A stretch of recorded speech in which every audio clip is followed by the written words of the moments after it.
La date et le lieu de la première rencontre de Poutine et Trump depuis des années n'est plus un secret. Elle aura lieu le vendredi 15 août en Alaska. Netanyahou est allé trop loin. Sa décision scandaleuse d'occuper Gaza provoque l'indignation du monde entier. Alors que les rebelles du M23 rejettent toutes les accusations de l'ONU concernant les atrocités commises, le processus de paix de Doha en RDC semble désormais en suspens.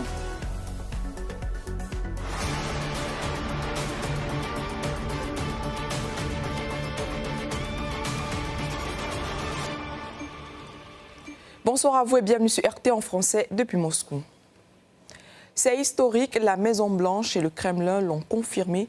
La rencontre entre Vladimir Poutine et Donald Trump aura lieu la semaine prochaine en Alaska, un État au nord-ouest des États-Unis et très proche de l'extrême-orient russe.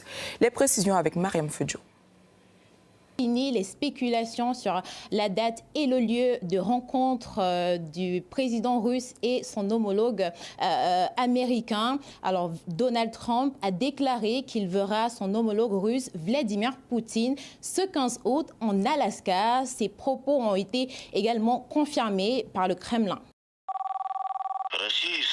La Russie et les États-Unis sont de proches voisins. Ils ont une frontière commune. Il semble donc tout à fait logique que notre délégation traverse simplement le détroit de Bering et que ce sommet si important et tant attendu entre les dirigeants des deux pays ait lieu précisément en Alaska. D'ailleurs, c'est en Alaska et en Arctique que se croisent les intérêts économiques de nos pays et que des perspectives de réalisation de projets ambitieux et mutuellement avantageux se dessinent. Yuri Ushakov, le conseiller du président russe, a déclaré que l'Alaska était le lieu adéquat pour cette rencontre, étant donné que la Russie et les États-Unis étaient voisins avec des territoires proches les uns des autres. Le gouverneur de l'État de l'Alaska, Mike Donleva, a lui de son côté salué cette décision d'y tenir le sommet entre les deux chefs d'État les plus puissants au monde.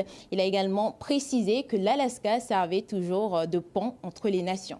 L'Alaska est l'endroit le plus stratégique au monde, situé au croisement de l'Amérique du Nord et de l'Asie, avec l'Arctique au nord et l'océan Pacifique au sud. Seulement 3 kilomètres séparent la Russie de l'Alaska et aucun autre endroit ne joue un rôle plus important dans notre défense nationale, notre sécurité énergétique et notre leadership en Arctique. Ce qui se passe en Arctique et dans l'océan Pacifique affecte l'Alaska avant le reste du pays. Kirill Dmitriev, le directeur général du Fonds russe d'investissement direct, a lui aussi commenté la future rencontre entre Vladimir Poutine et Donald Trump, arguant que le lieu choisi incarnait parfaitement l'endroit où les traditions américaines et russes se rencontrent. Urgent. Le président Trump annonce un sommet avec le président Poutine en Alaska. Né comme l'Amérique russe, avec ses racines orthodoxes, ses forts et son commerce de fourrure, l'Alaska fait écho à ces liens. S'exprimant pour la chaîne américaine CNN, l'ancien conseiller à la défense nationale des États-Unis, John Bolton, a déclaré qu'il s'agissait d'un geste très généreux de la part de Vladimir Poutine et qu'il s'agissait du seul bon endroit qui lui conviendrait en dehors de Moscou. Il a ajouté que les deux présidents discuteront probablement des conditions favorables et qu'ils présenteraient ensuite à Volodymyr Zelensky. Je crois que la configuration initiale constitue une grande victoire pour Poutine. C'est le chef renégat d'un État paria et il sera accueilli aux États-Unis. Deuxièmement, j'ai l'impression que tout bascule en faveur de la Russie. Nous ne sommes pas revenus au 28 février, dans le bureau ovale, lorsque Trump a dit à Zelensky que celui-ci n'avait pas de carte à jouer. Mais ce qui se passe, c'est que la Russie et les États-Unis discutent des conditions qu'ils vont présenter à Zelensky. Alors bien sûr, les réactions affluent de partout pour cette rencontre historique qui aura lieu le 15 août prochain. Voici un recueil de grands titres des différents journaux occidentaux après l'annonce par Donald Trump de sa future rencontre avec son homologue russe. Guerre en Ukraine, Trump évoque un échange de territoire, une réunion de sécurité organisée aujourd'hui à Londres. La rencontre entre Trump et Poutine est prévue pour la semaine prochaine en Alaska. Le président Donald Trump a déclaré qu'un accord entre la Russie et l'Ukraine comprendrait un échange de territoire dans l'intérêt des deux pays. Trump déclare qu'il rencontrera Poutine en Alaska la semaine prochaine. Trump rencontrera Poutine en Alaska pour discuter d'un échange de territoire entre la Russie et l'Ukraine. Alors effectivement, contre toute attente du côté ukrainien, le sommet bilatéral en Alaska ne fait mention de Zelensky nulle part. Et bien sûr, le chef du régime de Kiev s'est empressé de le rappeler dans un discours enragé. Zelensky a déclaré, je cite, qu'il ne renoncerait pas à ses terres, rejetant brutalement la proposition du président américain Donald Trump de procéder à des échanges de territoire avec la Russie. Toutes les décisions qui sont contre nous, toutes les décisions qui sont sans l'Ukraine, sont en même temps des décisions contre la paix. Elles n'aboutiront à rien. Ce sont des décisions mort-nées. Ce sont des décisions qui ne fonctionneront jamais. Et nous tous avons besoin d'une paix réelle, une paix que les gens respecteront. Nous sommes prêts à travailler avec le président Trump et tous nos partenaires à une paix réelle et surtout durable.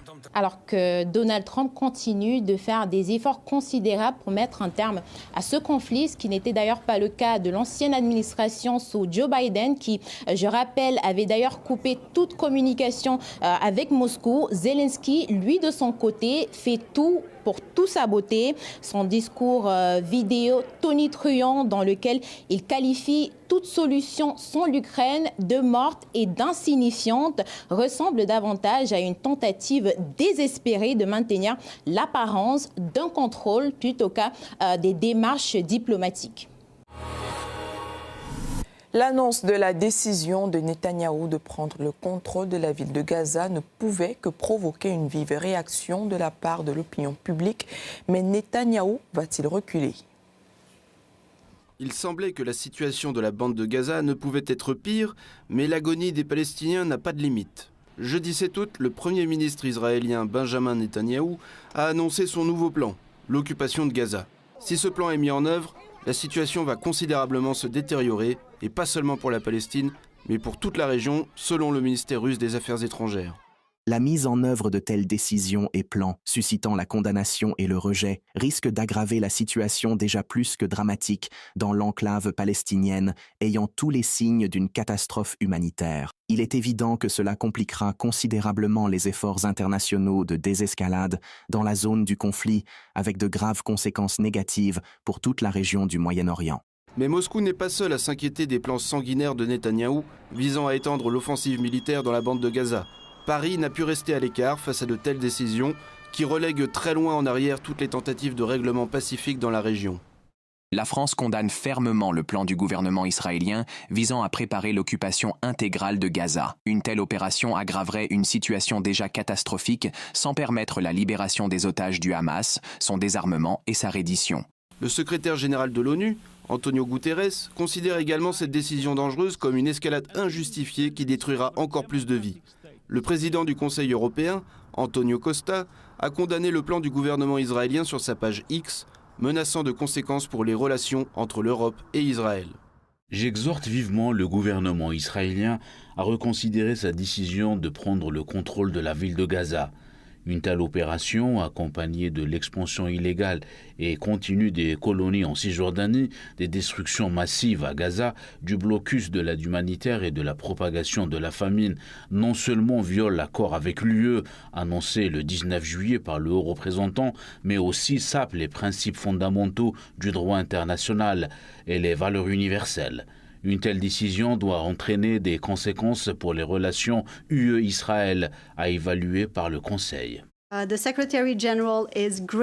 secrétaire général est profondément alarmé par la décision du gouvernement israélien de prendre le contrôle de Gaza. Cette décision marque une dangereuse escalade et risque d'aggraver les conséquences déjà catastrophiques pour des millions de Palestiniens, tout en mettant en danger la vie d'encore plus de personnes, y compris celle des otages restants. Dans ce contexte d'indignation générale, le représentant permanent de la Palestine auprès des Nations Unies a rappelé le nombre de Palestiniens tués et blessés, des chiffres effrayants qui augmentent chaque jour à mesure que l'agression israélienne se poursuit, et a appelé à y mettre fin dès que possible. Nous avons ici plus de 60 000 morts, dont la plupart sont des enfants et des femmes. Nous avons plus de 200 000 morts, blessés ou sous les décombres. Ça suffit. Nous n'avons plus besoin de guerre, de meurtre, d'agonie, d'occupation et de génocide. Ce dont nous avons besoin, c'est d'arrêter cette machine de guerre et d'ouvrir des portes pour la paix. Que répond Netanyahou à ces critiques? Que le monde entier a mal compris l'essence de sa décision. Le dirigeant israélien rejette catégoriquement l'étiquette d'occupant, car il estime que Gaza ne peut que bénéficier de sa décision et qu'elle ne représentera plus une menace pour Israël. Nous n'allons pas occuper Gaza, nous allons la libérer du Hamas. Gaza sera démilitarisée et une administration civile pacifique sera mise en place qui ne sera ni l'autorité nationale palestinienne, ni le Hamas, ni aucune autre organisation terroriste. Cela permettra de libérer nos otages et de garantir que Gaza ne constituera pas une menace pour Israël dans l'avenir. Sauf que les Palestiniens n'ont pas besoin de ce prétendu sauvetage israélien, même gratuit. Ils seraient plutôt heureux d'échapper à Israël qui bombarde les centres d'accueil de l'aide humanitaire, prive les civils de logement, d'accès aux soins médicaux, de leur sécurité et de leur vie. Cependant, Netanyahou ne semble guère se soucier du sort des Gazaouis. En effet, à en juger par sa volonté d'aller toujours plus loin dans l'escalade, il est prêt à sacrifier même la vie des otages israéliens, dont les chances de survie sont pratiquement nulles avec ce nouveau plan. La pression publique pourra-t-elle arrêter celui qui enfreint sans scrupule les normes du droit international humanitaire? Et maintenant, passons aux actualités les plus discutées sur notre site rtenfrançais.tv. Niger, nationalisation d'une société minière australienne, certaines pierres interdites à l'export. Le Niger nationalise la société Liptako Mining Company et interdit l'exportation de pierres précieuses, semi-précieuses et de météorites. Ces mesures sont justifiées par des manquements contractuels et une volonté de contrôler les ressources minières du pays. L'Ouganda au bord de la rupture face à l'afflux massif de réfugiés. L'Ouganda subit une crise humanitaire sous l'effet des conflits au Soudan du Sud et en RDC, qui provoquent un afflux record de réfugiés. Malgré une politique d'accueil ouverte, le manque de financement réduit l'accès à la nourriture, aux soins et à la protection, tandis que la surpopulation et la détresse psychologique s'aggravent. Enquête ouverte contre un rabbin israélien pour des menaces contre Emmanuel Macron. Une enquête est ouverte à Paris contre le rabbin israélien Shemuel Eliyahu pour menaces de mort contre Emmanuel Macron, après une vidéo dénonçant la position française sur Gaza. Déjà connu pour ses propos extrémistes, il y accuse Macron d'antisémitisme. L'affaire aggrave les tensions diplomatiques entre la France et Israël. Suivez toutes les actualités du jour à tout moment et où que vous soyez sur rtenfrançais.tv. Le M23 rejette une fois de plus toutes les accusations internationales concernant les atrocités et les crimes commis dans l'est de la RDC. De son côté, Kinshasa perd confiance dans le processus de Doha censé mettre fin au conflit alors qu'il ne fait que s'intensifier de jour en jour. Le M23 tente de rejeter les accusations portées contre lui au niveau de l'ONU. Les rebelles estiment que toutes ces accusations seraient fondées sur la désinformation et ne ferait que saper tous les efforts visant à instaurer la paix dans la région. Rappelons qu'il s'agit de données reçues par les Nations Unies selon lesquelles le M23 s'est rendu responsable de la mort d'au moins 319 civils au Nord Kivu en juillet 2025. Ces accusations imputent à l'AFC M23 la responsabilité de la mort de 169 voire 319 civils et constituent une manipulation flagrante des faits, une violation des principes élémentaires d'impartialité et une atteinte grave à la crédibilité des institutions onusiennes. L'AFC M23 condamne avec la plus grande vigueur ce rapport biaisé qui participe à la désinformation et sape les efforts de paix en cours. Mais est-ce vraiment l'ONU qui compromet les efforts de paix avec son rapport ou bien les rebelles eux-mêmes? Kinshasa a fermement condamné les atrocités commises par le M23 contre les civils en juillet. Le gouvernement congolais a rappelé que ces crimes et violations du droit international par les rebelles retardent le processus de résolution du conflit. À l'approche de la prochaine étape des pourparlers de Doha, le gouvernement de la République démocratique du Congo rappelle avec gravité qu'aucun processus de paix ne saurait prospérer sur le silence face à l'horreur. La protection des vies humaines reste non négociable et demeure au cœur de l'action de l'État. Alors que le M23 nie catégoriquement toute accusation portée contre lui, les combats se poursuivent. Des sources dans la région informent d'explosions et de combats en cours au Nord Kivu le 8 août. Plusieurs sources dans la région parlent à Actualité.cd de détonations d'armes lourdes et légères qui sont entendues. Des sources sécuritaires qui confirment aussi ces affrontements indiquent que les belligérants se sont de nouveau rencontrés à Kibanda lorsque chacun était en pleine patrouille.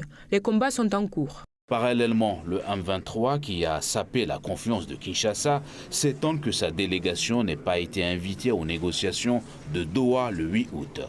Rappelons que lors de la dernière réunion, une déclaration de principe a été signée, dont la principale condition était un cessez-le-feu permanent. Cependant, cet accord est resté un bout de papier et les rebelles ont poursuivi leurs attaques. Il semble qu'un règlement pacifique du conflit s'éloigne à nouveau de la région des Grands Lacs. Rappelons que selon les accords entre les rebelles et Kinshasa, la signature et l'instauration de la paix globale étaient prévues au plus tard le 17 août. Or, pour cela, une réunion préliminaire devait se tenir à Doha le 8 août pour en discuter les conditions, qui n'a finalement pas eu lieu. Et l'avenir de ces négociations reste désormais à nouveau flou. Et c'est la fin de cette édition d'Information. Merci de nous avoir suivis. N'hésitez pas à nous retrouver sur les réseaux sociaux XVK, Telegram, tout l'univers numérique de RT en français. Prochain point sur l'actualité dans une trentaine de minutes.